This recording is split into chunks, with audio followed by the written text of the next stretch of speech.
You know, it's a dirty job, but somebody's got to do it.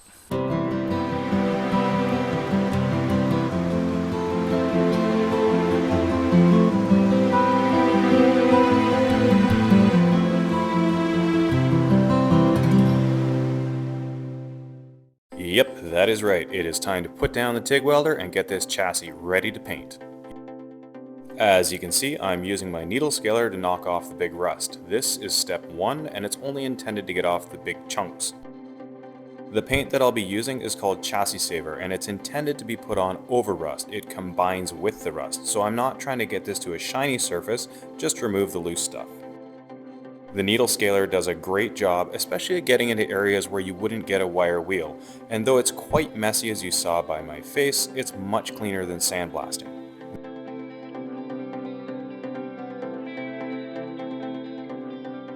Check out how the needles bounce. There's a bit of a balance between pushing hard enough to be on the surface, but not pushing hard enough so the needles can't bounce. You can see I'm also letting them glide between my fingers. I'm not really holding them, but more keeping them in a tighter area so they don't slip around the corner of the frame. Look at that chunk fly.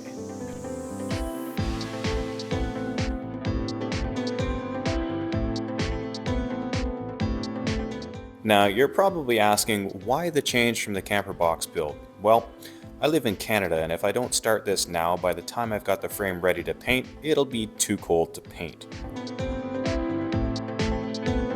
As I work my way across the rear plate, you can really see how this knocks the rust scale off. You couldn't even see the vertical welds to the chassis rails before I started. Again, this is just the first step and we're not going for a shiny, fresh steel finish. The paint needs the roughness of the surface to bite into. I'm working my way around the frame, getting into all the areas where there's flaky rust and spots where I can't easily get a wire wheel into. The vibration from the needle scalers also helps knock loose the rust between the layers of the chassis.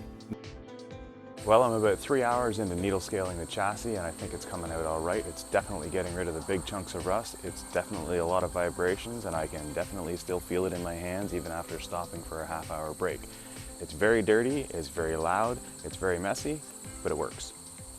These areas are by no means done being prepped, but they are improved from where they started.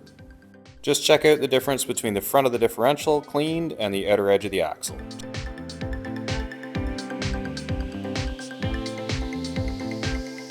Now this is only step 1. After I've gone over the whole chassis with the needle scaler to get the big rust off, I'll be going around again with a wire wheel to get the smaller rust off, and then probably a third time with a finer wire wheel on all the nuts and bolts and rivets to get all the threads cleaned. Now the underside of the frame has some areas where it's getting really flaky, and this might look like a stay away from rust to many people. The reality is it's a very solid frame and only a small fraction of the surface of the metal creates this nasty looking stuff. Once it's cleaned off and painted, you'll almost never know. It's looking much better already. Of all the things that need to be done on this build, the chassis cleaning and painting is my least favorite, but it has to be done.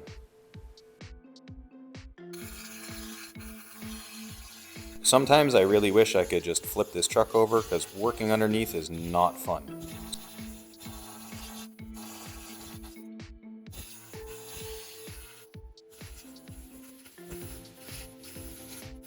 In position under the truck, and looks like I've blown my airline. At least these are easy to fix.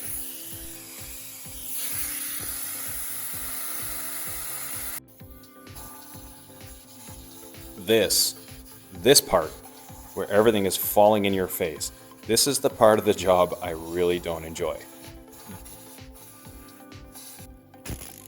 You may notice there's also a lot of sand falling out of the leaf spring mounts. They were completely packed from the top to the bottom with small rocks and sand. All of that sand is sure to do nothing but hold moisture in there, so I want to get as much as possible out of there, even though it's falling in my face.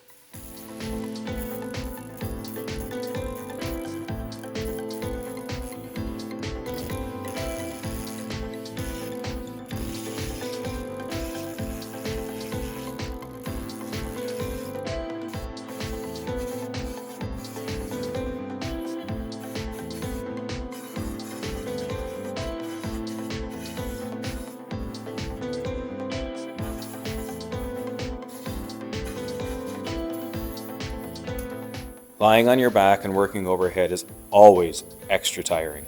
That's too much. Too much.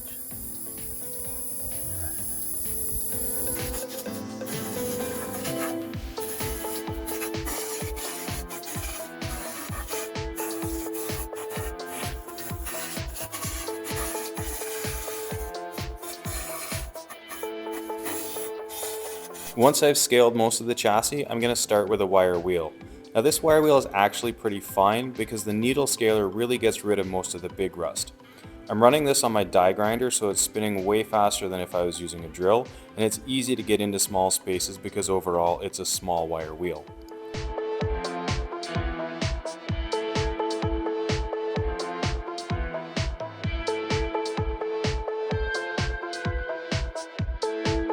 Now things are starting to look a little more cleaned up.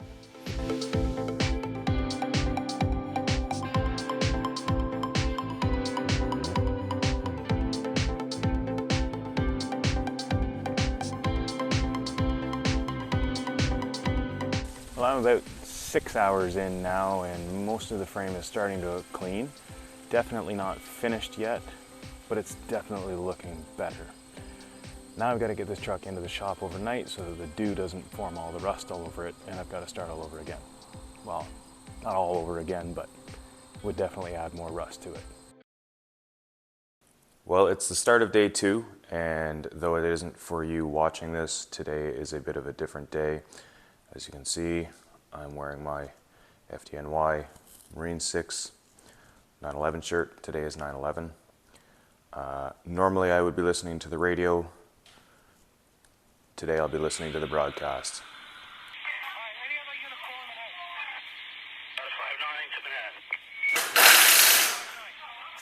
Unable to get the 10 truck, we're in front of 140 Park Place.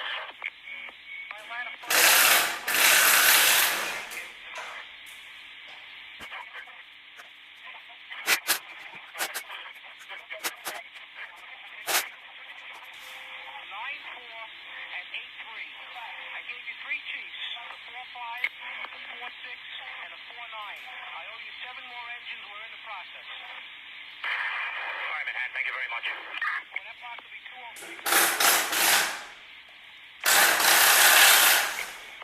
Engine 271, acting engine 6 to Manhattan. All units, stand by.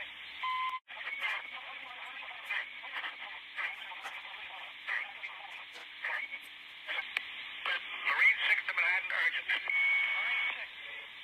Tower 2 has had a major explosion and what appears to be a complete collapse surrounding the entire area. Marine 6, 10-4, we were notified, Jake. The events of 9/11 changed the world as we know it. It changed lives, it changed businesses, it changed travel, it changed everything, especially for the almost 3,000 people who died that day and those who continued to suffer from the effects. I am honored to know and have worked with many firefighters over the years who, one way or another, when all hell was breaking loose, despite the risks and the unknowns, made their way to ground zero to provide emergency services to the people in need. I will never forget. All right, so here's where we are. I've been kind of lazy today, but I have managed to get most of the stuff stripped off of the chassis all the way up to where the exhaust is or up to where the batteries are, minus the fuel tank. So either things have been completely removed or they're loosened off with the impact gun so that I can just undo them by hand once the truck is moved. I think the next step is going to be to hit the last couple spots outside and give the truck a wash, and we'll see how things look after that.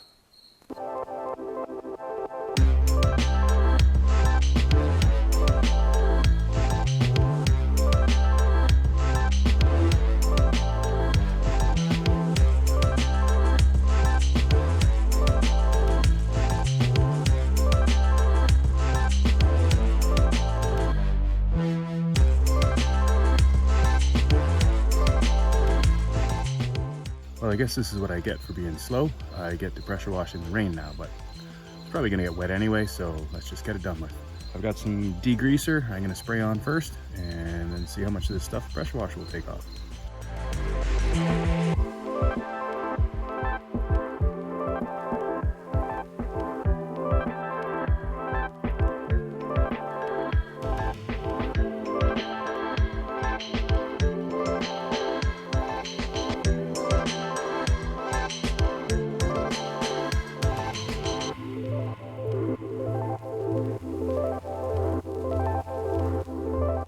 Well, washing round 1 is not looking too bad. With some help from Krista, I spent one more day wire wheeling, degreasing, washing and prepping the frame for paint. I was pretty pushed for time, so I elected to focus on getting the job done instead of videoing, but don't worry, you'll see the results in the follow-up video when I paint the chassis. That's it for this time. Don't forget to hit subscribe if you haven't, give a thumbs up if you liked it, throw a comment down below, and share the video if you think it will help someone. Thanks for watching, and we'll see you next time.